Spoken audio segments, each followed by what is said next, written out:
All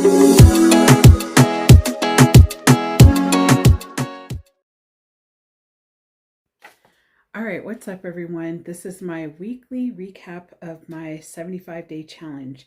So, I believe this is the second week that I've done a recap in the 34 days that I've been doing the challenge. So, as you know, this past week, if you checked out my vlog yesterday, thank you for watching. Thank you for your comments. Thank you for subscribing and liking and sharing. I really appreciate it. I'm just super excited about this channel. So, what do I have to say about the challenge? Just for those of you that are brand new and you're not sure, like, what is the challenge about? Is this 75 hard or 75 soft? This is my version of a 75-day challenge. I've said in previous videos that the way that I look at challenges, I'm already a fairly disciplined person. So the idea of doing something really, really strict just didn't make sense to me. I'm very routine based in what I'm doing. So I felt like whatever I did as a challenge, it needed to be paired with something that I was struggling with. So something I really enjoy doing, I do enjoy moving my body every day. I have been a CrossFitter for the last year, but I'm also a high school athlete. Granted, I graduated high school like almost 25 years ago, but I've always enjoyed like some form of exercise. I was one of those kids that was like playing t-ball at 4 or 5 or whatever age, ballet, the whole nine. So I'm accustomed to moving. It just depends on what season of my life am I in. And I found that because I'm a hybrid worker, I needed to do something really different when it came to fitness. I typically used to go to the gym, just a regular gym membership, or I would walk, which walking I still very much enjoy doing. And I want to say 3 years ago, we invested into a spin bike. We ended up getting a, what was called at the time, a mixed fitness bike, but was later purchased by Beachbody. So it's called Body now. Um, but my point is that I enjoy doing some level of movement. But I decided when I turned 40 that I was going to gift myself CrossFit as a way of like paying it forward to wellness. And so I've been in CrossFit a year and a half. I really enjoy it quite a bit. But I have been battling injuries not connected to CrossFit, but just literally age, life. I'm a commuter, all the things. So I haven't been able to participate as much as I wanted. And actually, when I was traveling this summer, my goal was to like visit all these different CrossFit gyms. And I was successful until I went to a gym in Albuquerque, New Orleans, and Minneapolis. And then I was not able to do any CrossFit for the rest of my summer travels. It just was not possible because of my sciatica injury, which I'm happy to report I'm done. Like I have no more pain. Granted, I had to invest in and I feel like I have a lot of sneakers, but I had to invest into like a really thick sole. So I went with the Hoka. I know they're very expensive, but for those of you that are runners or you like to walk or you like to jog, you understand, I'm sure you understand like why the investment. And if you've ever had an injury, you'll understand why I'm like, whatever is going to relieve this pain, that's what I'm going to do. So I went with a Hoka, and we also had to invest into a new mattress. So, and our mattress is only like 7.5 years old, but it was a pillow top, and it was like, this isn't working. So we've had the mattress for 5 weeks. I've had the Hokas for 4 weeks. And within the last month, the sciatica pain, I literally go to the chiropractor now. I don't even have to go to physical therapy anymore. So by the time I was going to renew my authorization, I was like, I don't really have the pain and I'm just doing the stretches and I'm fine. So, anyways, movement wise, while traveling, I walked. The other thing is, although I am not a fan of like the style of my Hoka, I don't care. I just wear the things. So if I know I have a lot of walking I need to do and I need to carry my backpack with me, I will wear my Hokas. So I pretty much walked most places while in Anaheim. Um, and I didn't go visit a CrossFit gym. I had the itch, if that makes sense. I wanted to, but I was like, no, we're not going to do that. You're just getting better. So calm down, girl. So movement wise, I was still moving in my recovery zone. So my goal was just like, you just have to keep moving. And so when I'm traveling like that, I will usually am like in a walkable city. I will go to the gym if need be, if I don't feel like I'm getting enough movement from where I'm actually staying. But I was able to get like over 6,000 steps, I think most days, like over 5 to 6,000 steps. And one day I got 14,000. So I'm happy about that.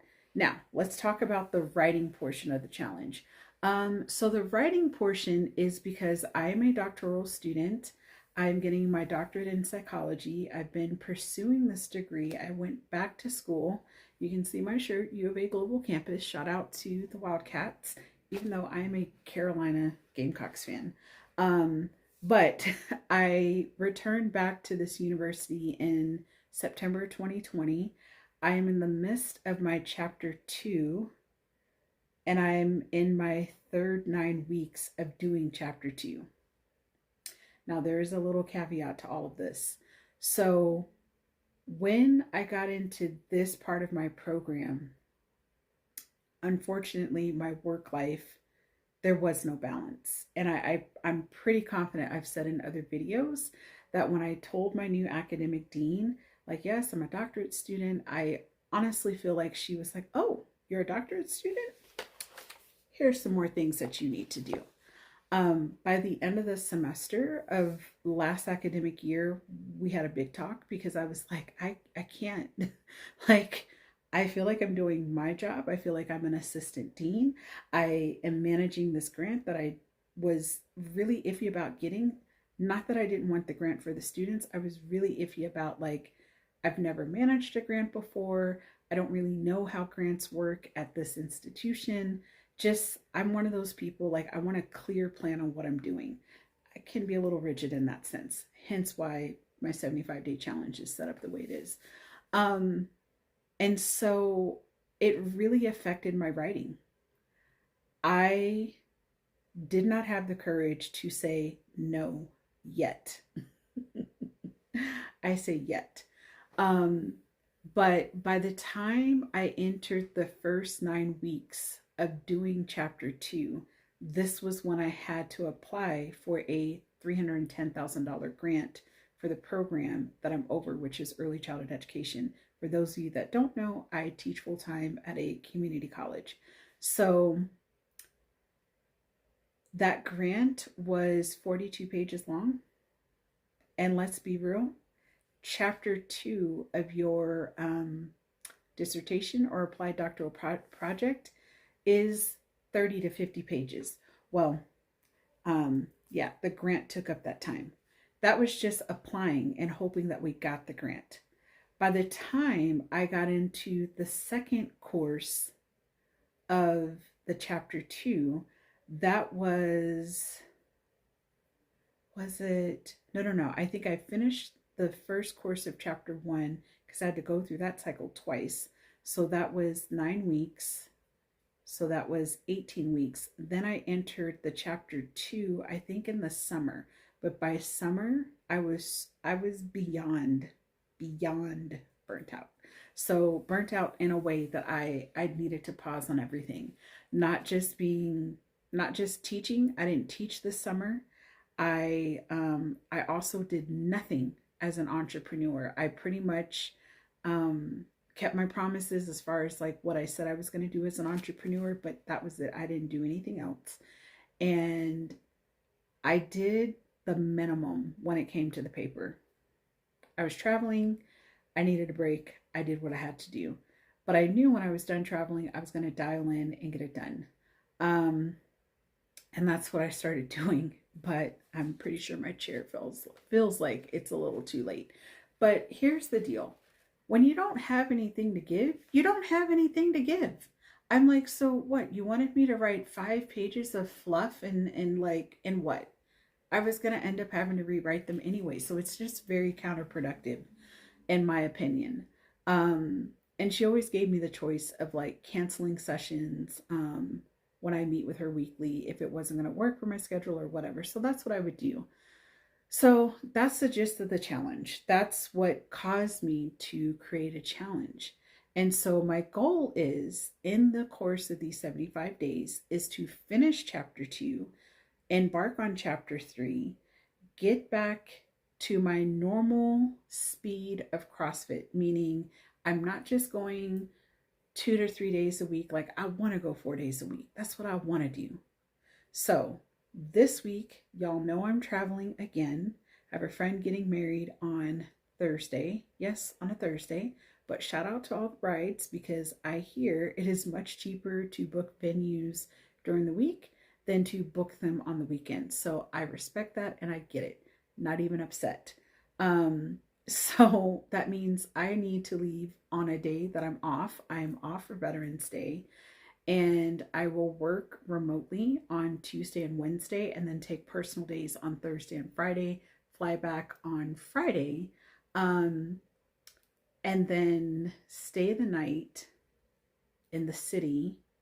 And then my husband and I are going to an off-Broadway show that Saturday because we're season ticket holders. So what is my plan? My plan is, as always, I'm going to write at minimum 45 minutes. I'm going to write out, I'm going to look at what I need to do this week. I did decide, I made an executive decision. I'm going to email my chair and say, I'm not going to meet with you this Thursday. And partly for 2 reasons, because I know I'm not going to have this chapter 2 and 3 done by Thursday. So I also know the time is ticking. So it's like, I will meet with her next Thursday. I will probably have 75 to 80% of her demands completed, not this Thursday, but the following Thursday. Because when you are traveling, you have to give yourself a minimum of grace because things happen. Now, tomorrow, because I am going to be flying, I do have a layover in DFW. I plan to pull out my laptop when I'm in the airport when I check in tomorrow. I think I will do some things on the plane. We'll see. I'm hoping to do some things on the plane. And then I'm hoping to, for sure, I will do some writing when I get to DFW for sure. And then since I won't have to run to my next flight. And then because it's such a short flight from DFW to where I'm going, I'm not going to do anything. That way, when I arrive at my destination, I know from getting off the plane, getting my luggage, getting to my parents, all of that, it's going to be 11:30 at night, 11:30, 12 o'clock at night. I'm not going to be writing. So I have to make sure I get everything done before I even arrive in my destination. And so I might do a couple of things in the morning. I definitely am going to go to CrossFit tomorrow, Monday, because it's the Veterans Day challenge. It's called the Chad Challenge, where you attempt to do 1,000 steps. My goal is 500. So we'll see on a 12-inch box. And this is going to be my first time doing some step ups in my post, I'm no longer injured. As for Tuesday, because it's a regular remote day, and the same thing for Wednesday, I will be starting my day later. Kind of I'll start my day at 2, 2 o'clock Central Time on Tuesday and Wednesday. So I will teach, and then afterwards I'll just write. But that means I'm going to do my exercise in the morning. So I plan to walk with my mom probably Wednesday and Friday. And there's a CrossFit close to where they live. I'm going to reach out to them and see if I can drop in on Tuesday and Thursday. Probably grab lunch with my aunt Tuesday, and then the wedding is on Thursday. So that means I have to, I got to write, and I also have to, I don't know, now I'm second guessing, should I cancel that meeting with the chair? I don't know. We'll see. or see if I can reschedule it to be a little bit earlier. But anyways, um, but I can go to CrossFit that morning, write, eat breakfast, do all that stuff, and then the wedding's at 4, but I need to be ready by like 3. I think it can work. Um, so that means I'll probably like be showering and all that stuff beforehand. And then Friday, I'll do the same thing. I'll get to the airport.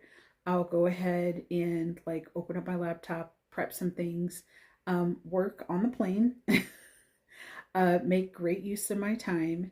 And because I'll be staying the night in Tucson, um, I mean, I could write that night, but I highly doubt. I don't know. We'll see.